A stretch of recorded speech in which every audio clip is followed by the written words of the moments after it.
Good morning. The world equity markets managed a good bit of progress thanks largely to a sudden turnaround in the battered Chinese market. Risk tolerance improved with the dollar falling and the euro climbing. Crude oil is hovering near $72 a barrel mark while gold continued to slip. However, the feel-good may just prove to be short-lived as most of the Asian markets are in the red this morning. Also, US stocks retreated from session highs, with the Dow losing over 100 points in intraday trade. A drop in a key US non-manufacturing gauge seems to have spooked the sentiments on Wall Street. Japan's Nikkei average ended morning session down 0.9%. China's stocks are mostly flat while the Hang Seng is down. We expect another flat to a slightly lower start for our markets. The overall mood will remain at the mercy of the global cues. The Sensex and the Nifty may remain range-bound as investors await the first batch of quarterly results. The Nifty is expected to remain in the range of 5,210 to 5,340 till there is a conclusive breakout on either side. The other news for the day is Central Power Regulator has made it mandatory for all power utilities to purchase 6% green power. The Bedabahal Ultra Mega Power Project may hit a roadblock as the captive coal mines linked with the 4,000 megawatt project now figures in the list of areas prohibited for mining activities by the environment industry.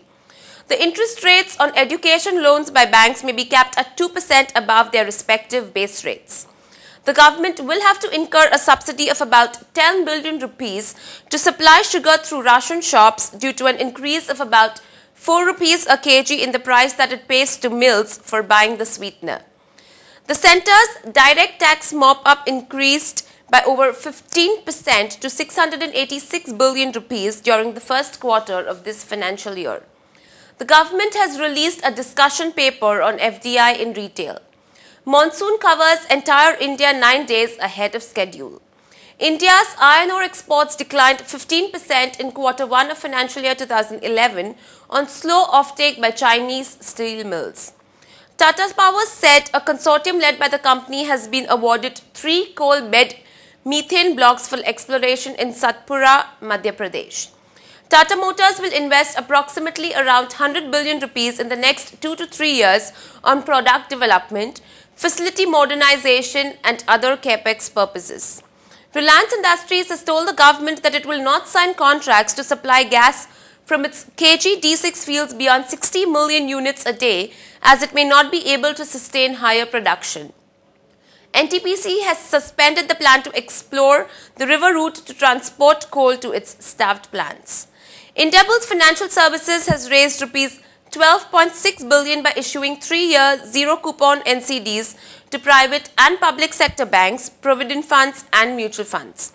Indiabulls Financial Services is also looking to grow its home loan business by 40 to 45% this fiscal and increase its market share from the current 4 to 4.5% to 7 to 8% by 2014. Indiabulls Realtek, a subsidiary of Indiabulls Power, is setting up a 1,350 megawatt coal-based thermal power plant at Sinnar near Nasik, which will commence operations by January 2013. Quipo WTTIL, a joint venture between India's Tata Tele and Quipo Telecom, is looking to sell 2 to 5% stake to raise funds for growth. Moving on to the recommendations, the technical calls are a buy on Mahindra and Mahindra.